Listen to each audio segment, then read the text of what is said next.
Welcome to the 25th Hour podcast, where successful business owners share their relationship with time and the strategies they use to make sure that when they get to the end of the day, they don't wonder where the day went. Today's guest is Kasey Compton. I love Kasey. We met about a year ago, right before the start of the pandemic, and her story is amazing. She has built multiple seven-figure businesses and has helped multiple people also build seven-figure businesses. What's not to love about that? She doesn't do it haphazardly. She most certainly has a plan, and she will share with you the three things that she focuses on when it comes to making sure she gets the most done each day that she can and still have a life. So settle back, listen in, and I hope you enjoy this podcast. Welcome, Kasey, to the 25th Hour podcast. I am super excited that you are here. I know. I'm so happy. I'm so glad. It feels like I've only seen you, I saw you, it's been several months ago on a train. It's been a while. I know. And what's crazy is to think that we met almost a year ago. I know. Like 11 months. So for those of you listening in right now, Kasey and I met the day before the world shut down. So it was Friday the 13th in March, and we met in New Jersey at an event, and then the world as we know it completely changed. Right. And I had to fly back home in that new world, and it was quite daunting. Yes, that's right, because we got to drive back. We got to drive, yeah. Yeah, but it was weird just even stopping to eat. It was all, yeah. Mm-hmm. Yes. So Kasey's amazing. You guys are going to love listening in to what she has to share. So just tell us. It is so easy to get to the end of your week and to think, I don't know where the time went. And I know that there are things that you do to make sure you don't get to the end of the week saying, I don't know where the time went. So what are some of those strategies that you use? Well, I first want to just admit that I'm a little bit of a recovering overachiever when it comes to to-do lists and task and all those things. I was raised that way. We worked till the job was done. There was no such thing as a clock. If it just took however long it took. And so whenever I started my first business, and then later after adding more businesses, I realized that was probably not going to be a strategy that was going to work for me any longer, because if so, I would just never stop working. So a couple things that I have found to be really helpful to me is just understanding what the most important needs of my business are, and then prioritizing my task around those. That's one thing. The second thing is just time chunking or time blocking. That works really well for me. And then the third is just knowing that it doesn't all have to get done, and it's okay if it doesn't.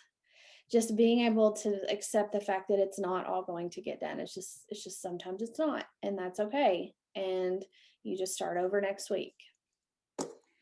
So tell me more about that last one, and then I'm going to circle back to the other two. But tell me more about the whole "it's okay if it doesn't get done." How do you get to that place? So it's a good question. In my past life, I was a therapist. So I'm a licensed professional counselor, and I haven't practiced therapy for about 3 years now. I like to call myself retired. Makes me feel special.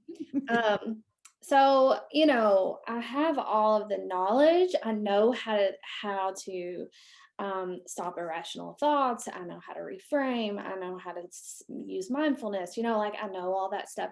And so it was just a matter of listening to my own counseling voice. All the things that I used to teach my clients how to do, I just had to say, okay, you're just going to have to practice what you preach, and you're just going to have to do it.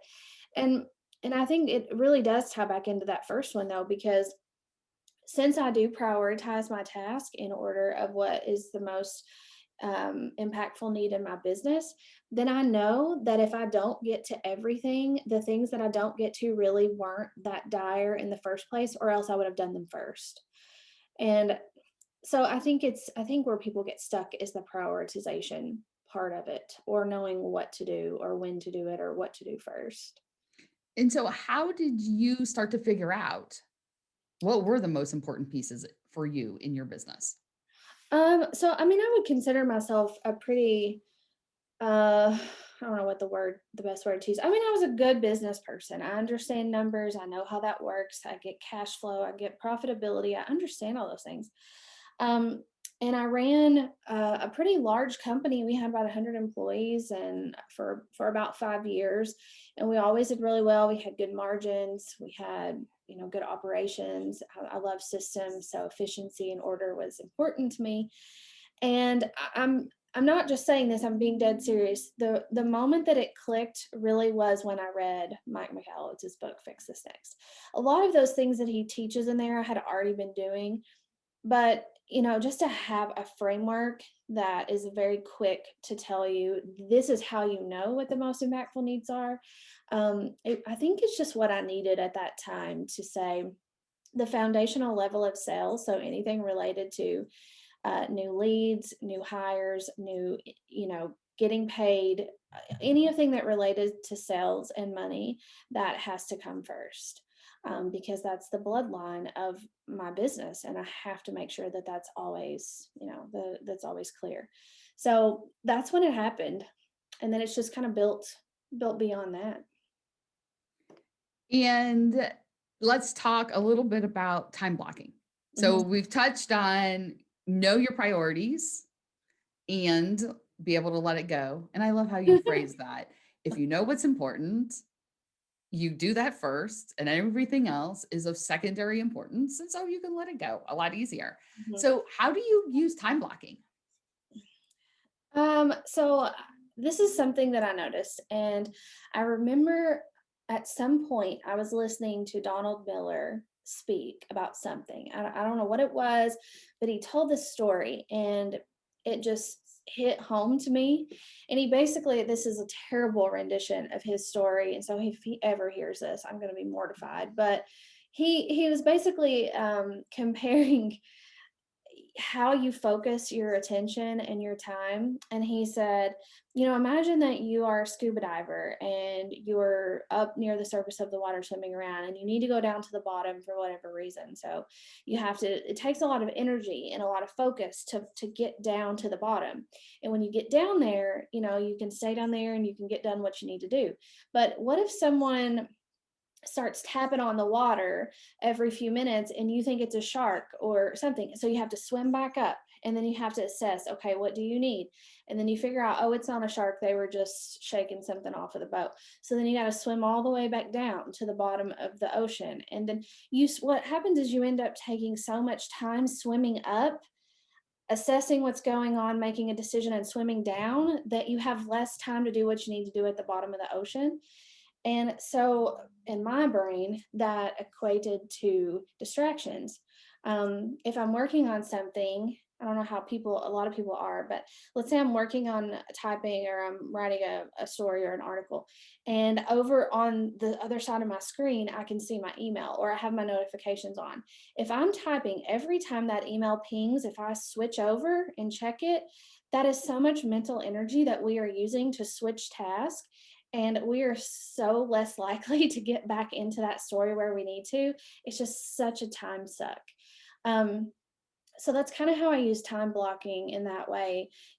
There are certain tasks that when I do, so I do writing every day at 10 o'clock for an hour, except today because I'm here with you.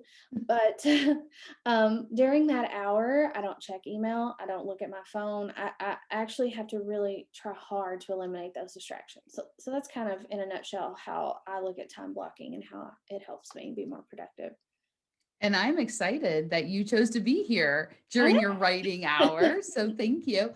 One of the things that I'll add on to that piece is there was a study done, University of California, Irvine, know. and it's 23 minutes and I think like 17 seconds to regain your flow when you're distracted. And so Hmm. every time that email pings in Hmm. and you look over, it's going to Hmm. take you 23 minutes to get back. Oh, I totally believe that. And you could ask anyone in my business. This happened to us yesterday. That the thing that just gets under my skin and will get me fired up more than anything is inefficiency. I despise it. And we had, it just happens so often that people don't even realize it until they're really looking for it. Mhm. And so distractions, if you just have people say I have an open door policy. I don't. No. Because if my door is closed, do not knock on it because I'm really trying to focus on something and I can get it finished within the time my door is closed. But if people are just coming in and out, it might take me all day to do one task that I could have done in 20 minutes. Yes. Mhm. So much. I was just speaking with a client before you and I jumped on, and the way she's situated is she has a lot of glass around her. Oh. And so, right. And I was like, oh no. And she'll close the slider and people will tap on the window.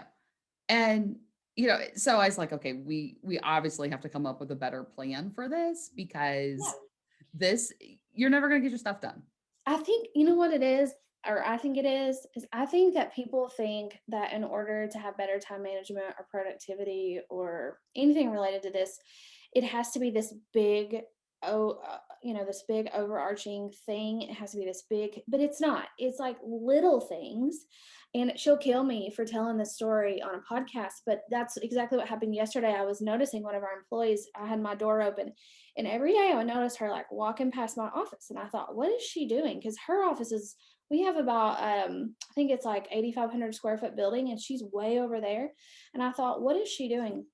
And so we were talking about efficiency in our front office department with her. And I said, oh, by the way, Sam, what do you do when you walk past my office a few times a day? And she says, well, I'm going to get a bottle of water. And I said, well, you have a refrigerator right beside your desk. Why are you walking all the way to the other side? And she said, well, I just didn't know that you would want me to take or she said, I don't have any waters over here. And I said, but there's like 4 cases over there. Why don't you just take one? She said, well, I didn't know that you would want me to have that much water. And I said, well, but you're taking the same amount of water either way. You're just getting up. And so I said, whenever you get up to walk across the building, what else do you do? And she said, well, if I see anything in the floor, I'll pick it up. I'll go to the bathroom. Someone talks to me. So I was like, 10 minutes or so. And she said, yeah, probably. And how many times a day do you do this? About 4 or 5. So you're spending an hour out of my day getting yourself water? Like, no, there has to be a better way. And once she said it out loud, she was mortified. She was like, oh my gosh, I never even realized that I was wasting that much time just to get a bottle of water. Right. And like you said, Casey, it's the awareness and noticing that it's happening. We Mhm. were talking about this, the 23-minute thing at a training I was doing, and it's a group, there was like 8 of them, Mhm. and they're in pods in their thing. And all of a sudden, this woman goes, oh my gosh, I cost the company 2 hours every day. And I was like, tell me more. And Mhm. she said, I come in and I stop by so and so's desk and I say hi. Mhm. And that's 23 minutes. And then I go over here and I say hi, and that's 23 minutes. Mhm. And they're like, yeah, it is. And so they had to get together to figure out how do you keep your culture Yeah. of open and inclusive, Uh-huh. but not cost 2 hours Yeah. of time, because That's it's not just one person stopping by everyone saying It hi. affects everybody. We Mhm. noticed this actually back before the pandemic, and I didn't know that there was the 23-minute thing, but I wish I would have. But we did this thing with our office where I noticed people were just getting really distracted and they were just wasting a bunch of time and doing that, just going by and saying hi. And the culture is really important to me, so I didn't want to say you're not allowed to talk to each other. So what we did is we set recess. So we had company recess at the same time every day, and it was mandatory. So everybody had to come out of their office and talk to one another. And then we had library hours, and they were not allowed to talk at all during that time. And so it was really helpful because people still got that 30-minute recess that they needed to get all their, social energy out. But then there was also designated work hours where no one was to be interrupted. Mhm. Yeah, I love that. One of the companies I work with, they do no meeting Mondays, Mm, and no one I know it seems silly to say this now because the name is very self-explanatory, but no one can meet with Uh-huh. anyone else on a Monday. Yeah. And it allows them that time to dig into bigger projects or, whatever that will look like. And they did it in the first, and you know how whenever you do something new, there's going to be pushback, whether Oh, yeah. intentional or unintentional. And Yeah. so there's like 4 people that had to get together to have a meeting. And of course, the only day they had that they were all open was Monday. And so they schedule the meeting, we get back on the call and they're like, well, it was just this one time. And I'm like, it's never just this one time. No. It's never going to take you just a minute.